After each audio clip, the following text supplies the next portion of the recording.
Hi, everybody. Jose Palomino, CEO of Value Prop Interactive, and your host on Business Growth on Purpose. And our guest today, once again, is Rob Dube, the CEO and founder of ImageOne, actually former CEO, and we'll talk about that. It'll be really interesting. So listen carefully as we talk about Rob's journey as an owner, as a leader, and as somebody who's actually been able to transition leadership in his organization so he can do even more for his company and actually more for entrepreneurs and other business leaders who are in high performance roles and maybe getting a little bit burnt out. So it's going to be a real interesting conversation with Rob as he joins us right now. Welcome, Rob, to Business Growth on Purpose. Jose, thank you for having me back. I am so grateful to you. No, absolutely. We're grateful to you for joining us. We had a great conversation several months back.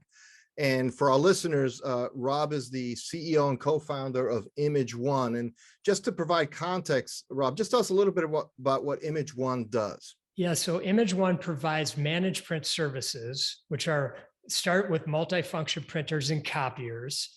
And then they are serviced and supplied by us on an ongoing contract. And we mainly focus on mid-sized to enterprise organizations. Okay, so basically, all that stuff that people need to count on just working doesn't just work by itself, doesn't just have paper and ink. Somebody has to do that, right? So that's right. I could just hear the refrain from my, just past lives working in offices, who knows where the toner is and things like that, right? That's right. The printer's down. So that's great. That's great. So now, Rob, my understanding is, in the last year or so, and you've been transitioning in a way that I know from talking to a lot of owners, and, we at Value Prop work just about only with owners of B2B companies.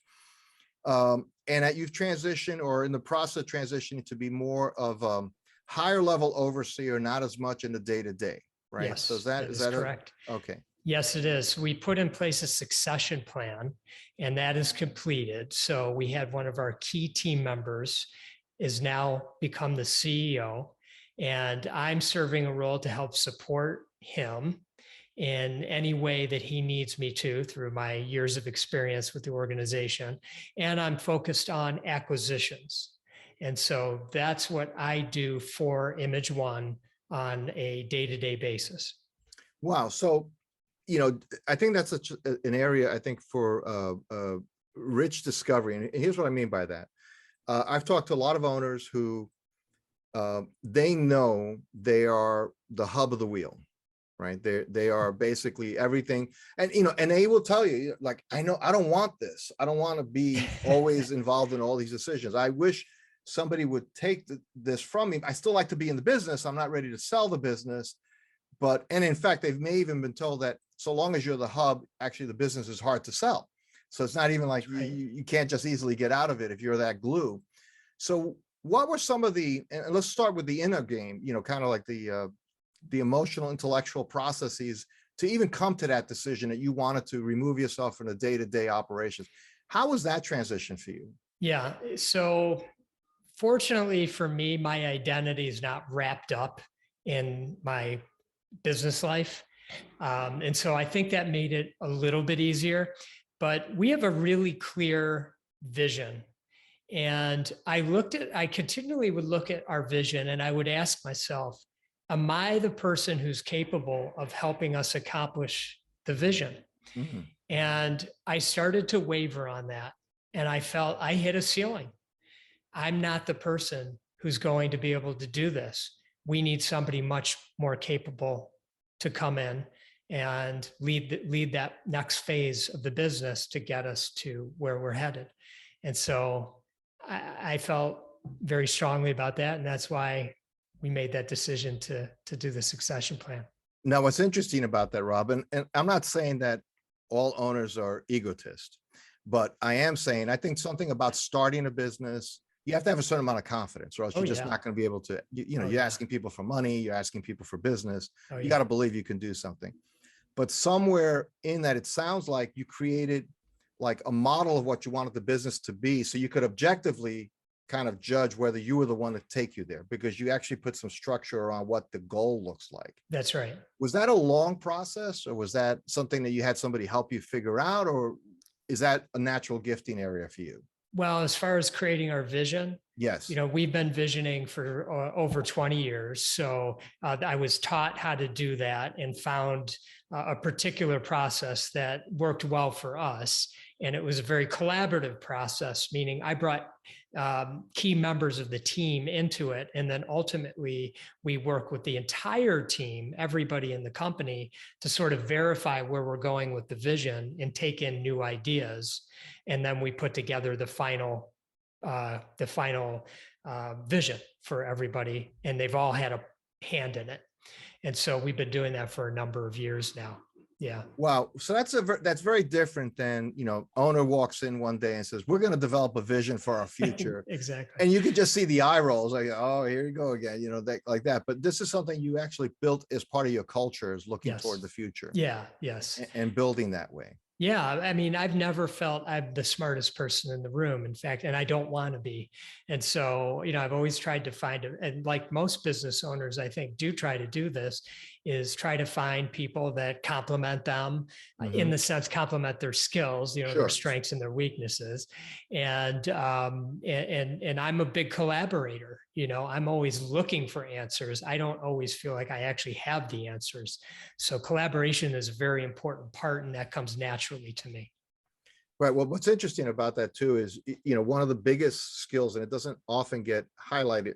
We think about the person with the answers, but in reality, leadership is often being the person with the right questions. Mm-hmm. Yeah. Right. So that's something that you obviously honed and got people thinking that way. So now that you're living through this transition, right, you have a CEO you put in place. Have there been any mornings where you kind of pulled into the wrong parking spot, so to speak, where you, what am I supposed to do today? Yeah, that kind of thing. I'm just curious. Yeah. I haven't had those moments, but I think I was really clear on what I needed to do throughout the succession plan, because it wasn't, one day I'm this and the next day I'm that. It was, we had planned for 12 months, but the person who replaced me, by the name of Josh Britton, is much more talented than I am. So he didn't need 12 months, and he'd been part of the company, so he understood a lot of things already. So it took about 8 months. And so, it was a process. And so as I was taking things off my plate, other things were coming into play. So I never really went into the wrong parking spot, as you put it. I like that though. Right. Well, yeah. And you also have people, in your team, maybe coming to you for that, that Rob request. And now true. they have to go to this other gentleman, right? So Yep. was that a tough transition for people? I mean, I don't think I think what made it not tough is old habits where they might come to me. I would immediately tie in Josh. Okay. And then if he needed my support, I would be there for him. And if he didn't, I would just say, because the company knew that this was a succession plan that was taking place. So it wasn't surprising to them if they came to me and I said, now Josh will be handling this moving forward. Right. And it was, you did it very openly. So that Yes. transparency, has to engender trust. It had, yeah. And confidence. Now, you did this transition, and all of this is like during some really tough times in, in our economy. So, so, I mean, it was like, you picked an interesting time to make a leadership transition. Yeah. Was that a concern to any of your customers? I'm just curious as to, did anybody say, well, gee, you're picking now, we need stability, we need you to be there? We didn't notice any sort of concerns. I mean, I think, again, I think being open, honest, transparent, authentic, I think that those relationships that we built over many years, and the culture, the strength of the culture that goes well beyond me, made that for really a congratulations more type of conversation. Yeah. Right. Now, you mentioned something at the top of this interview that you also now are able to focus on other things to the benefit of the company. That's right. That's not all you're focused on, but I just want to highlight that, like, what are you now able to do that when you were the day-to-day CEO was hard to get around to? Well, acquisitions is a great example, because that's time consuming, and it requires me building strong relationships with potential acquisition targets. There's a marketing plan around how We go to identify who our target market is to acquire and how we, keep them in the funnel, so to speak. And then the ongoing relationship until they're ready, hopefully, to engage with us, and then the process that goes beyond that. So it is somewhat time consuming. And we didn't have anybody solely focused on that, Right. which, leads to why we didn't have great results with that in the past. Right. It also gives you more time. And I know this from talking to owners who've done acquisition, to drive a certain amount of growth, Right. is they're sometimes surprised by the cultural mismatch Exactly. of the acquired company, because, Yeah. you can read a P&L and say, this looks like a great company to acquire. And the price might be right, but then, you walk through the aisles of the new company, you realize, boy, I don't know that I want those people on the team, or at least not, or maybe they've been beat up or whatever, who knows? Absolutely. Right. So is that something you have more time to kind of marinate and really vet out an opportunity? Yeah, that's the relationship developing part. I'm trying to understand the CEO, the owner that we're considering acquiring, what's their culture, and are the things that they're telling me playing out in real, for real, or is it just lip service? And because you don't think about, when you are integrating, how much cost, goes into a bad culture. Sure. And what that's going to do in terms of time and even money to help you get that straight.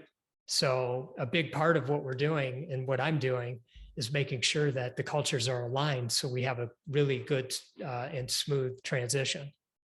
Right. Then you could really hit, you can move fast. Absolutely. And speed's a big deal. So Absolutely. So just one last question around the, the business, right? And then I want to transition that a little bit more personal on Sure. you, Rob. But obviously we're coming out of the pandemic, at least in the US, by and large, right? Supply chain shock still here. Gases, I just filled my tank yesterday. It was shocking.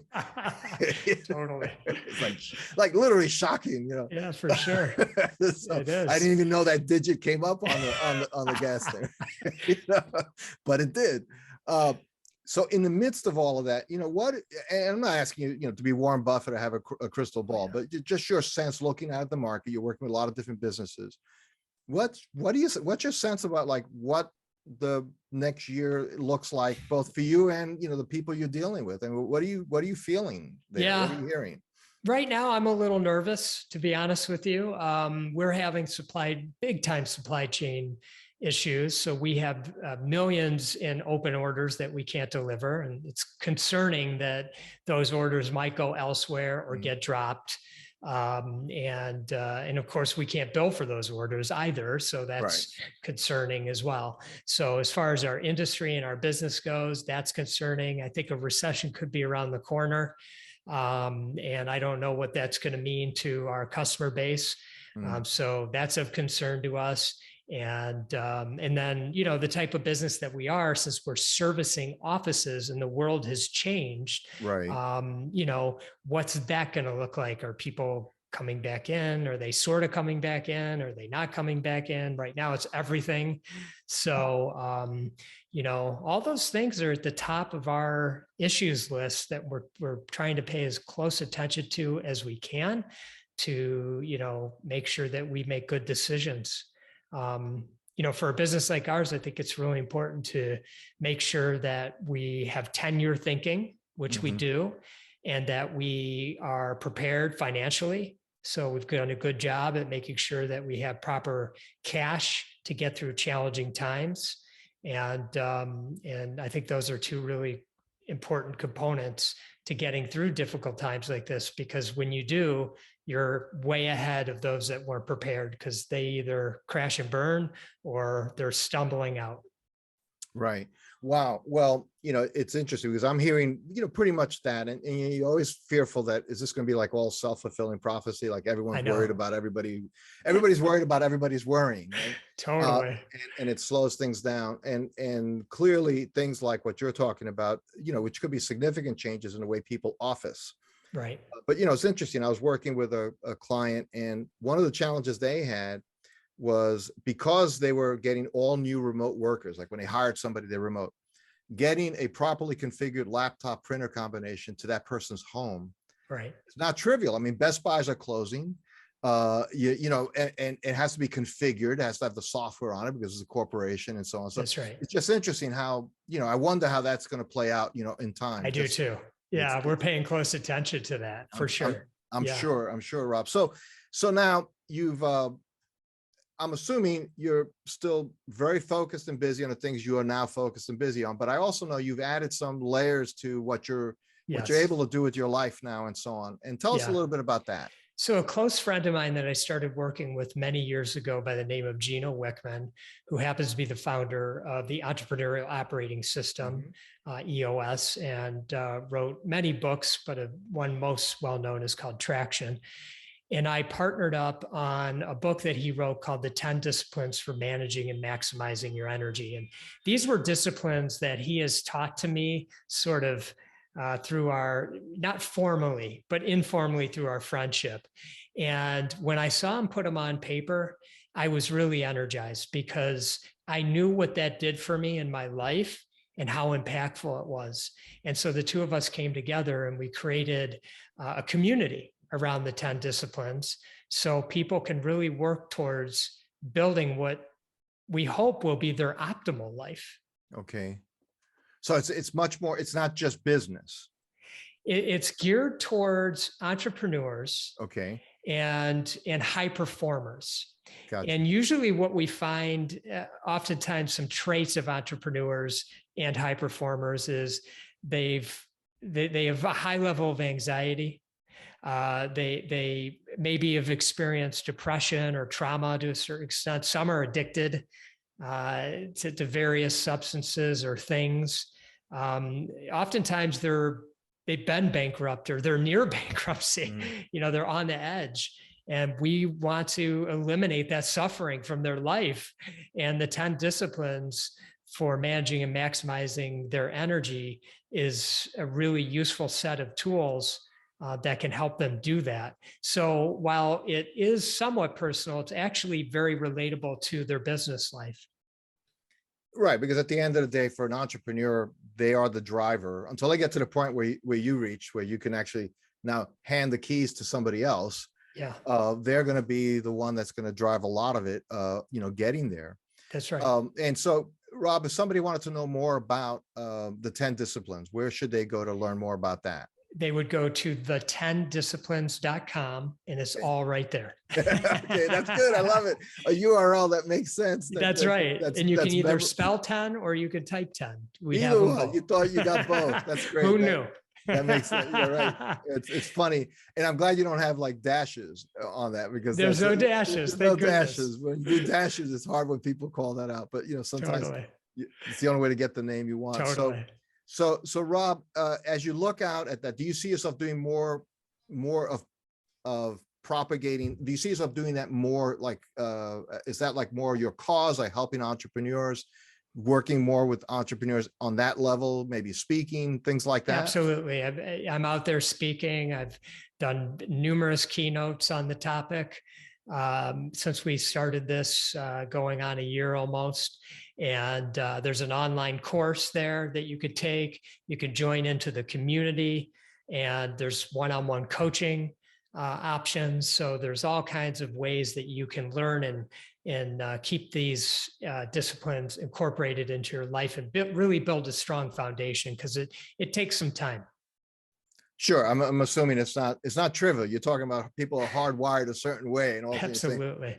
There's some changes you can make, but you're actually a testimony to applying these disciplines in your life. You've done it. So you're not just, it's not just a book you read. It's something. That's right. It's something you've lived. Yeah. That's fantastic. Rob, first of all, just thank you so much for stopping by again to Business Growth on Purpose.